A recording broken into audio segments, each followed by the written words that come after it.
Hi, this is Sharad Kerkar and you are watching me on Filmy Beat.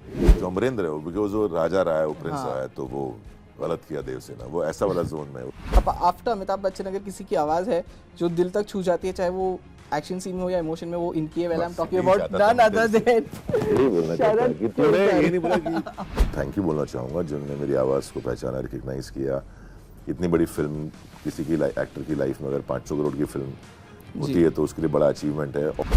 मैं बड़ा मुंह फटा और भिकमंगा टाइप का आदमी हूँ, मैं मांग लेता हूँ लोगों से काम। I would love to dub अगर आते हैं मेरे पास में, तो ये उनकी इच्छा है यार। मतलब मैं आई एम नोबडी टू से दिस। एक चुटकी सिंदूर की कीमत तुम क्या जानो रमेश बाबू, हम तुम में इतने छेद करेंगे कि कंफ्यूज हो जाओगे, इस सांस कहाँ से लें और डैश डैश डैश। ना तुम अकेले ये कर पाओगे भल्ला, ना मैं, और एक साथ हम भारी पड़ सकते हैं। विजयी भव। Hi guys, welcome to Filmy Beat. This is Murtaza Iqbal और आज मेरे साथ एक ऐसा एक्टर है कि जिनकी आवाज़ सुनते ही हमें लगेगा कि okay we know who is ही।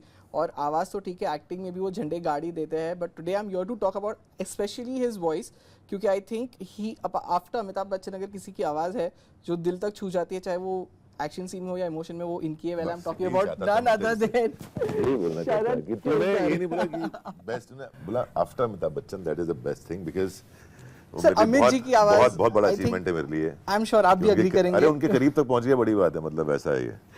सबसे पहले तो ऑफ कोर्स बाहुबली, एक लाइन में तूने मेरा उनका नाम और मेरा नाम साथ में लिया। It's a big You deserve it, Sharad. I think No, more thank than you. like Thank 2 you. decades in the industry, you have left a mark for each and everything that you have done. I would say that. Thank you.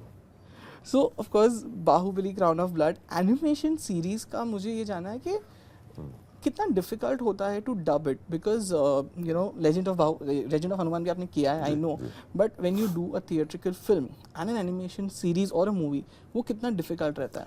यार क्या होता है ना कि जब आप कोई theatrical film करते हो जो लाइव एक्शन फिल्म है, वहाँ आपके पास करने के लिए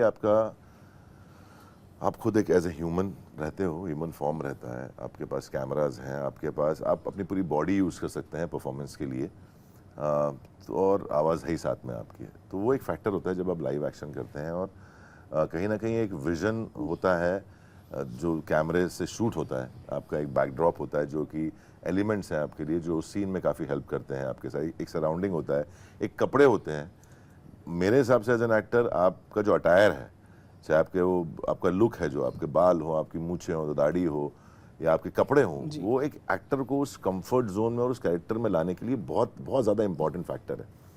तो कहीं ना कहीं ये सब चीज़ें आपके लाइव एक्शन में साथ में होती हैं, तो आपका काम थोड़ा आसान होता है। जब आप सिर्फ वॉइस एक्टिंग कर रहे हैं, जब आप सिर्फ डबिंग कर रहे हैं या रिकॉर्ड कर रहे हैं, उस वक्त सिर्फ आपके पास एक स्क्रिप्ट होती है जहाँ डिस्क्रिप्शन होता है। Everything you have to assume और विजुअलाइज ऑन योर ओन, और उस वातावरण में आपको जाके कहीं ना कहीं वो आपको पूरा सीन रिकॉर्ड करना पड़ता है। कोई दो लोग साथ में करते हैं, जब आप सीन करते हैं तो हम जब कोई फिल्म शूट करते हैं, सीन शूट करते हैं, तो 2-3 या 2 एक्टर, कम से कम 2 एक्टर या 4 एक्टर होते हैं जिनके साथ आप गिव एंड टेक और बातें। रिकॉर्डिंग जब आप करते हैं तब कोई एक्टर साथ में नहीं होता, आपको पता नहीं होता है कि सामने वाला अपने क्यूज या अपने डायलॉग्स कैसे बोलने वाला है। तो और आपका उसका रिकॉर्डेड वर्जन भी नहीं होता है, आपको सिर्फ अपना वॉइस रिकॉर्ड करना होता है, एज्यूमिंग कि वो कैसे बात करेगा मुझसे।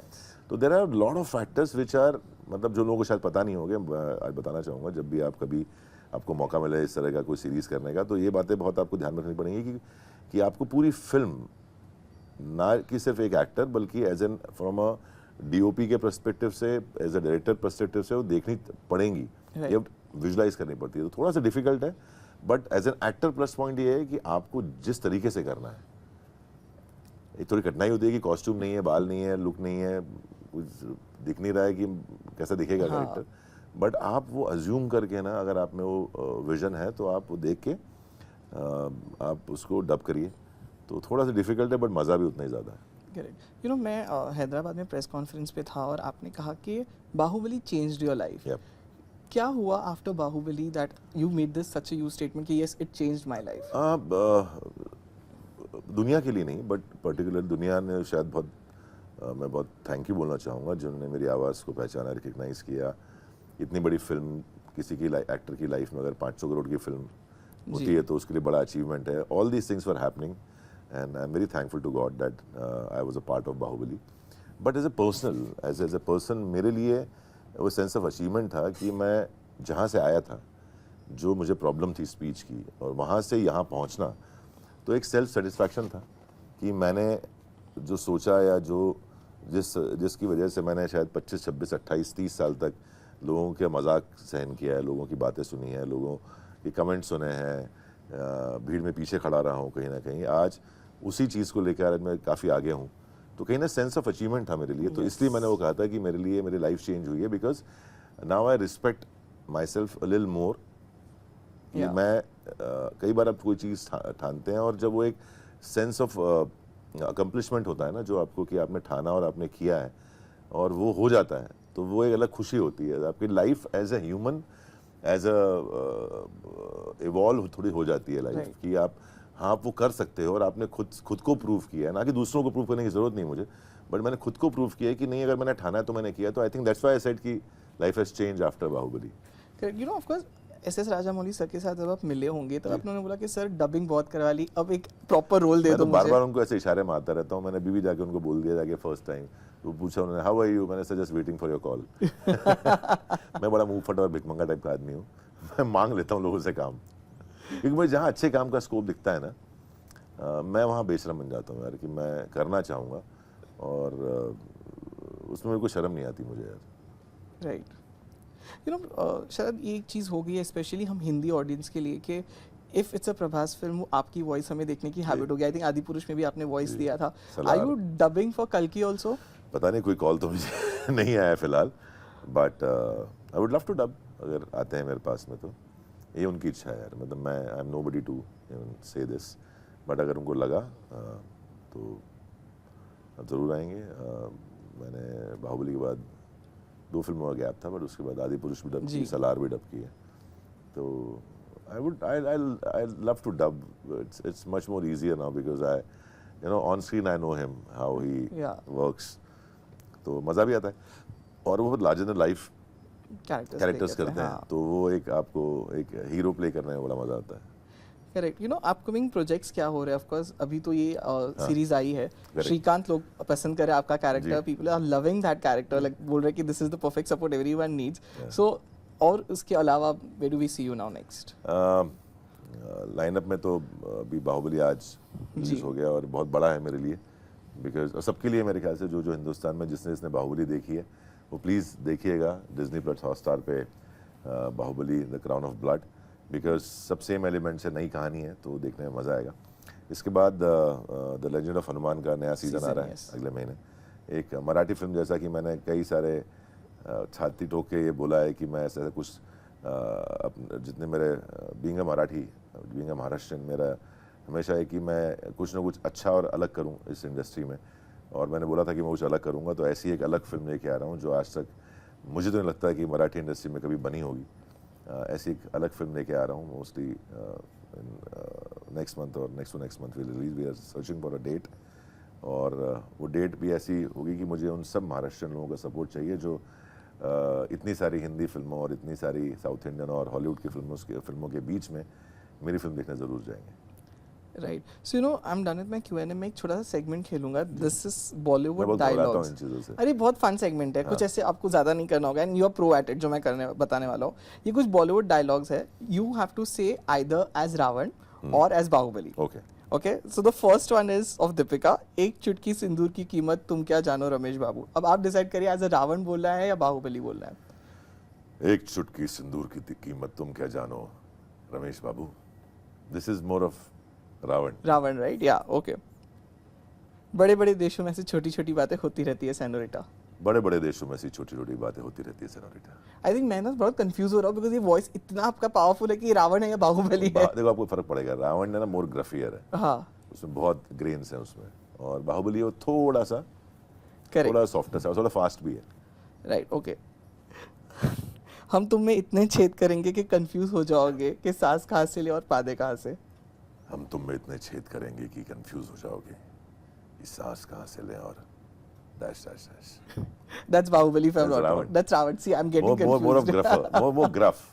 You know, when you see a more gruffier, more bassier sound, which is, that is Ravan, and a little less gruff, and gruff नहीं समझोगे तो a little rough sound. Right. जो ज़्यादा rough है वो रावण है, जो थोड़ा सा स्मूथ है वो बाहुबली अगर है। मुझे कभी भी डबिंग का आया ना तो मैं सबसे पहले आपके पास बिल्कुल, टिप्स लेने मैं आऊंगा। बहुत लोग मुझे फ़ोन करते हैं और बहुत लोग पूछते हैं। मैंने कहा, और मैं हमेशा बोलता हूँ जैसी आपकी आवाज़ है वो बहुत अच्छी है, बहुत सुंदर है, बहुत मधुर है, और जो आपको कास्ट कर रहा है उस पर्टिकुलर कैरेक्टर, तो वो जानता है कि आपकी आवाज़ उस कैरेक्टर पे सूट करेगी, तो बनाने की ज़रूरत नहीं है। ओके, दिस वन आता माझी सटकली, अतः माजी सटकली, दैट ये तो मुझे ऐसा लग रहा है शरद ही आ गया है बाहर। बाहुबली है।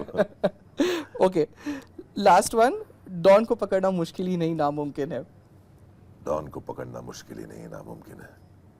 ये भी मेरे लिए ना ये सब ऐसे लग रहा है, मुझे लग रहा है शरद ही बोल रहे हैं। ये डबिंग जितनी भी ये हुई है ये शरद कर सकते हैं, इवन ऑफ देखो, मैं दीपिका, आपको एक चुटकी मैं सिंदूर आपको वाला। एक किस्सा बताता हूँ इस चीज़ का। अगर आप क्रिटिक हो, आप देखते हो फिल्में, आप एक बार बाहुबली 1 और बाहुबली 2 जरूर देखना दोबारा जाके, and then call me and tell me what's the difference you found in Mahendra Baahubali and Amarendra Baahubali. I have to वो एक स्मॉल चेंज है जो बहुत कम लोग पकड़ते हैं, बट जो पकड़ते हैं मैं उनको मानता हूँ कि हाँ, ये जिसने ध्यान से फिल्म देखी है, ओके, ये देखना पड़ेगा मुझे प्लीज जाके। देखिएगा जाके। मैं हमेशा बोलता हूँ, जो भी क्रिटिक मुझसे पूछना है, जाके फिल्म देखो, आपको एक स्लाइट चेंज दिखेगा कि कुछ तो, मतलब देन यू डिफरेंशिएट या कि ये महेंद्र है और ये अमरेंद्र है। क्योंकि वो करना जरूरी है, बिकॉज दोनों के कैरेक्टरिस्टिक्स, दोनों के कैरेक्टर्स बहुत अलग हैं। एक गांव से आया Yes. है और एक प्रिंस चार्मिंग पहले से ही है, जो रॉयल प्रिंस है। तुम दोनों का एटीट्यूड देखोगे ना आप, तो एक जो है, जो महेंद्र है, जो बेटा है, वो थोड़ा ज़्यादा उसमें पेशेंस नहीं है, वो बहुत जल्दी एंग्री हो जाता है, उसमें वो थोड़ा सा अल्हड़पन है, तो वो थोड़ा फास्ट बोलता है, उतना बेस नहीं है। जो अमरेंद्र है वो, बिकॉज वो राजा रहा है, वो प्रिंस रहा है, तो वो गलत किया देवसेना, वो ऐसा वाला जोन में है, वो थोड़ा सा मोर स्मूदर है, ठहराव के साथ है। तो वो देखो, वही कहते हैं, जैसे एक जीनियस आदमी जब कुछ क्रिएट करता है ना, तो उसके साथ जुड़े हुए लोग भी वो इंटरेस्टिंग चीज़ करने लगते हैं। करेक्ट। तो राजमौली सर ने जब डिज़ाइन भी किया था, तो वी हैड अ डिस्कशन कि सर डिफ्रेंशिएट कैसे करेंगे, सेम एक्टर है। तो वो उस प्रोसेस में 2 दिन लगे थे बाय द वे, कि जो गांव में है और जैसे वो शहर में जाता है तो ट्रांजिशन कैसे होगा। तो आप पूरी फिल्म दोबारा देखना, वो गांव में बहुत अल्हड़ सा है, बड़ा गांव जैसी भाषा है उसकी, और जैसे जैसे वो शहर जाता है उसका थोड़ा बेटर होता है। But once you see Amarendra Baahubali, वो बहुत पॉलिश्ड है, वो बहुत नपीतुरी बातें करता है, वो बहुत ऐसा पॉइंट टू पॉइंट है। बट जब वो देवसेना के शहर में जाता है, वो बन के एक जहाँ, तो वो स्टैमर करता है। Yes, correct. तो वो बहुत सारी चीज़ें उसमें, आप तो ऐसा लगता है लोगों को कि यार ऐसा है, बट वो करने में ना वो बड़ा मज़ा आया मुझे, क्योंकि वो कहीं ना कहीं एज एन एक्टर सेटिस्फैक्शन है कि वो एक ही फिल्म में मुझे 2-3 टाइप के वेरिएशन करने को मिल रहे हैं। तो सेम अगर आप बाहुबली ये देखेंगे ना, तो इसमें जो एज है, आपको लगेगा कि यार ये तो अमरेंद्र बाहुबली है, बट ये ऐसे क्यों बात कर रहा है, because when you see the age, they are very young in this, they are not married, they are not become a king, और वो थोड़ा दूर है उससे। ये कहीं मिडवे की कहानी है, तो वो आपको एज भी ध्यान में रखनी पड़ती है। तो जैसे मेरे पास कई फिल्में आती हैं जहाँ पर जो कैरेक्टर की डबिंग करनी है वो बहुत एज है, और या वो बहुत यंग है। करेक्ट। मुझे लगता है कि बहुत जो यंग कैरेक्टर होगा ना, वहाँ आवाज़ जाएगी नहीं मेरी, because it will sound very mature. तो मैं मना करता हूँ पहले से, भले उनकी कितनी भी इच्छा हो मुझसे डब करवाने की, बट आई से नो कि ये नहीं जाएगी आवाज़, इट विल साउंड ऑड, वो फेस पे मैच नहीं करता है। तो कई एक्टर्स के लिए मैंने मना किया हुआ कि नहीं यार, मैं नहीं करूँगा, बिकॉज आवाज़ मैच नहीं करेगी। Correct. So Sharad, it was lovely chatting with you. Thank you, All the brother. best for future present. Now I'm waiting for the Marathi film that you were talking about, and thank you देखिएगा जरूर। so much for being with us. Poster will be out soon. Thank you. Thank you. Thank you, Madhur.